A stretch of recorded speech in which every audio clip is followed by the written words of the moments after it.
बोलो श्री कृष्ण कन्हैया लाल की जय। जब महाराज परीक्षित जी को तक्षक नाग डसने का जो श्राप श्रृंगी ऋषि ने दिया, तब अपना राजपाट त्याग करके महाराज परीक्षित गंगा जी के किनारे जाकर बैठ जाते हैं अनशन लेकर के। तब सुखदेव जी महाराज आकर के उनको श्रीमद् भागवत महापुराण की कथा का श्रवण कराया। 7 दिन कथा श्रवण कराने के बाद जब वहाँ से सुखदेव जी जाने लगे तो परीक्षित जी कहते हैं, परीक्षित मैंने तुमको 7 दिन तक जो कथा श्रवण कराए वो ऐसी कथा है तुमको एक काल रूपी सर्प से रक्षा करेगी। तुम अब परमात्मा आनंद कंद सच्चिदानंद श्री कृष्ण चंद्र का ध्यान करो। उनका जब ध्यान करते करते जब तुम्हारा शरीर छूट जाएगा तब तुम्हारे मृतक शरीर पर वो तक्षक नाग डसेगा। तुम मन में दुख मत लाना, ग्लानि मत करना। जैसे भगवान कृष्ण जी का ध्यान करते ही परीक्षित जी ने शरीर को त्याग दिया तो उसी मृतक शरीर पर जा कर के तक्षक ने डसा। और राजा जनमेजय को पता चला कि मेरे पिता महाराज परीक्षित को तक्षक नाग के डसने से मृत्यु हो गई है। तो जितने भी पंडित ब्राह्मण विप्रों को बुला करके महाराज जनमेजय ने सर्पयज्ञ कराया। जितने भी सर्प थे सब आकर के इस यज्ञ वेदी में झुलसने लगे और भाग करके जो तक्षक नाग जाकर के देवराज इंद्र के पास जाकर के सहायता की गुहार लगाता कि हे देवराज मेरी रक्षा करो। और देवराज इंद्र ने कहा तुम मेरे सिंहासन पर ही लपट जाओ। इसलिए सिंहासन के साथ जब लपट गया, मंत्र पढ़ने के बाद जब तक्षक नाग नहीं आता है तब ऐसा मंत्र पढ़ा गया उस सिंहासन के सहित देवराज इंद्र ही यज्ञ वेदी में गिरने लगे।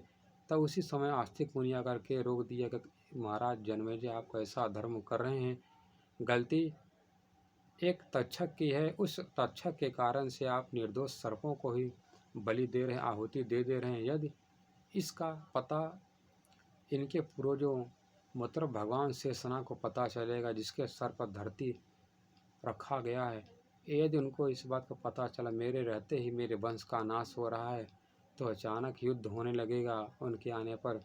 इस कारण से आप इस व्यर्थ का अपराध पाप छोड़ दें। तब जितने पंडित लोग थे सब कहते महाराज गलती तो हो गया, अब इनका रक्षा कैसे होगा। तो आस्तिक मुनि कहते मैं इनकी रक्षा करूँगा। तब आस्तिक मुनि ने मंत्र को पढ़ करके जैसे ही प्रथम बार जल को छिड़कता है, जल के छिड़कते ही जो सर्प जल करके जो नदी बह रहे थे खून की वो सर्प जिंदा हो गए। दूसरी बार जल का छिड़काव करने के बाद जितने सर्प वहीं चले गए। तीसरी बार सर्पों पर जब जैसे उन्होंने जल का छिड़काव किया तो सभी सर्प हाथ जोड़कर खड़े हो जाते हैं कि हे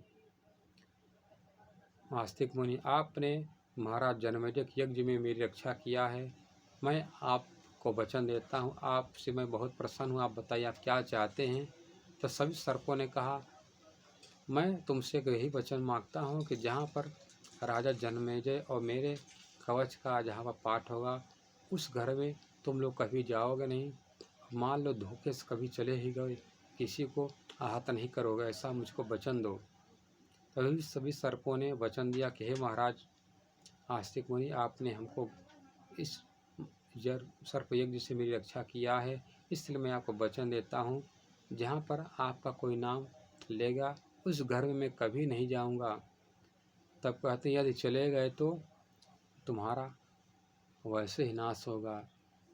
इसलिए आस्तिक मुनि जब अपने मामा नागराज के पास जाते तो नागराज बहुत प्रसन्न हुए, कहते माँ को क्या चाहते कि मैं यही चाहता कि मेरे आस्तिक कवच का जो नियमित रूप से 7 बार पाठ करेगा उसके घर में कभी भी भयंकर से भयंकर सर्प का कोई खतरा नहीं रहेगा, हमको ऐसा वचन दीजिए। तब नागराज ने उनको वचन दिया अपने भांजे आस्तिक मुनि को।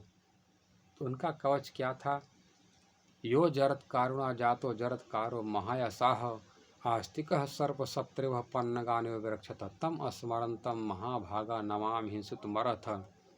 जरत्कारु ऋषि से जरत्कारु नामक माता के अंश से आस्तिक नाम के ऋषि उत्पन्न हुए जो जनमेजय के सर्प यज्ञ में सभी सर्पों की रक्षा किया था। हे महाभाग्यवान सर्पों, मैं उन्हें आस्तिक मुनि का स्मरण करता हूँ, राजा जन्मेजय का मैं स्मरण करता हूँ, तुम मुझको मत डसो। सर्पाप सर्वभद्रम ते गच्छ सर्व महाविशः, जन्मेजय से जानते आस्तिक वचन स्मर। हे महाविषधारी सर्प, तुम चले जाओ, तुम्हारा कल्याण हो, तुम यहाँ से जाओ। तुमने राजा जन्मेजय के यज्ञ में वचन दिया था, जहाँ पर आस्तिक मुनि महाराज जन्मेजय का नाम होगा वहाँ पर तुम लोग नहीं आओगे, इसलिए तुम्हारा कल्याण हो, तुम किसी को ना डसना, मेरे घर से मेरे पास तुम चले जाओ। यदि इस पाठ को मतलब 2 श्लोक पढ़ने से तुम लोग नहीं जाओगे, तब तीसरे श्लोक पढ़ने से तुम्हारा सर फट जाए। कैसे? जिस प्रकार सिंस नाम का एक वृक्ष का फल होता है, जैसे पेड़ से नीचे गिरते ही वो 100 टुकड़ा विभक्त हो जाता है, उसी प्रकार तीसरे श्लोक को पढ़ने पर तुम्हारा सर वैसे ही 100 टुकड़ा विभक्त हो जाएगा। तीसरा श्लोक क्या है? आस्तिकस्य वचः श्रुत्वा यः सर्पो निवर्तते सतता विद्यते मूर्धनि सिंस वृक्षं फलमेधा। जो आस्तिक मुनि के इस वचन को, शपथ को सुनकर जो नहीं लौटेगा, वो शीशम वृक्ष के फल के समान हो 100 टुकड़े हो जाएगा। इस कारण से आस्तिक मुनि का जो कवच सुबह शाम नियमित रूप से 7 बार अगरबत्ती धूप दिखाकर जो इसका पाठ करता है और पाठ करेगा, उसके घर में कभी भी सर्प का खतरा नहीं रहता है, इसलिए वो काल सर्प से भी बच जाया करता है। बोलो श्री कृष्ण कन्हैया लाल की जय।